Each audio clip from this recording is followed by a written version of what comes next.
Let's bring in former Deputy Assistant Attorney General John Yoo. John, it's great to have you. I want to get your sense of what happened today on cross-examination. The defense really hammering into Cohen, trying to prove to the jury in real time that he is a liar, that he flip-flops, that he changes his story, and that they shouldn't look at him as a credible witness. How do you think they did? It's not hard for the defense to prove that Michael Cohen is a convicted liar, because he is a convicted liar. All they have to do to prove that to the jury is show the actual convictions and the time Cohen has spent in jail. But what they've got to do is to say, why should the jury believe him now versus what he was saying a few years ago? How many times is he going to change his story? And so what they've been trying to do is do two things. One, they've been trying to show that Cohen has a personal interest in just lying. He'll do whatever he needs to do to get ahead, to make money. And then the other thing is to show that he's kind of like this pawn, that he's been too close to the DA, that he's desperate for celebrity and status, and he's acting out of a kind of revenge against Donald Trump. So I think Todd Blanche, Donald Trump's lawyer, has done a good job setting the foundations for that. He hasn't, I don't think yet, really put the final nail in the coffin, and that's why we're going to have another day of cross-examination. Okay, so we'll be looking forward to that next week. My understanding is there is no court tomorrow. President Trump is reportedly attending his son's graduation.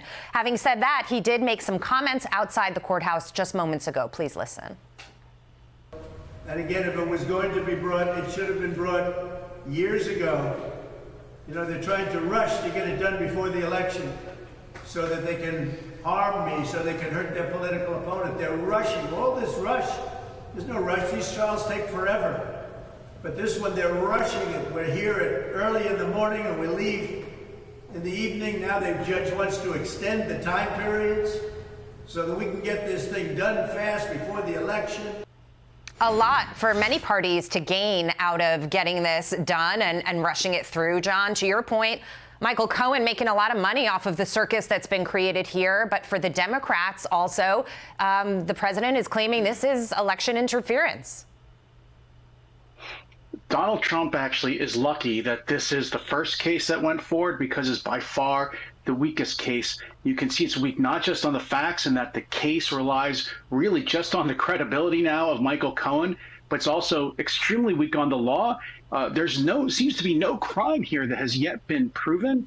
The prosecution is really trying to, in a backhanded way, try to accuse Trump of violating federal campaign law, even though the federal Justice Department, which is in charge of that law, hasn't actually prosecuted Trump, decided not to bring any charges. But I think the more important thing from the trial perspective is Donald Trump's lawyers now may have a strong incentive to close up the whole thing fast, not put on much of a defense, and leave Michael Cohen as a last image in the jury's mind. And that's the big question right now. In Nate Foy's report, he indicated that Brad Smith would come on as an expert witness, talking about campaign finance law in some limited way. And of course, we had that explosive soundbite on our air from Robert Costello, Cohen's former lawyer, many speculating whether or not they will call him. I do just want to play that sound.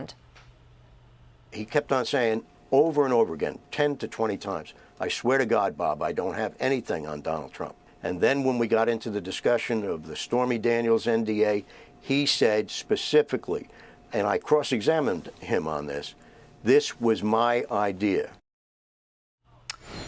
So, John, we were just talking about how the defense has been trying to really hammer home to the jury that Cohen is a liar. And to the point that you made, we don't know if he was lying then, if he's lying now, what we can believe. It would be to their advantage to call Bob Costello, would it not? I think so, Jackie. I was listening to that interview, and I actually appeared on that show right after he finished. Before he spoke, I thought maybe Trump should just rest after the prosecution's case and not put anyone on, because Cohen is a liar. He's the last prosecution witness. But after I heard Costello's testimony, I thought he has to be called. He'd be a great witness for Trump. I thought that too. John Yoo, we'll see what happens. Thank you so much for being here tonight. Thanks.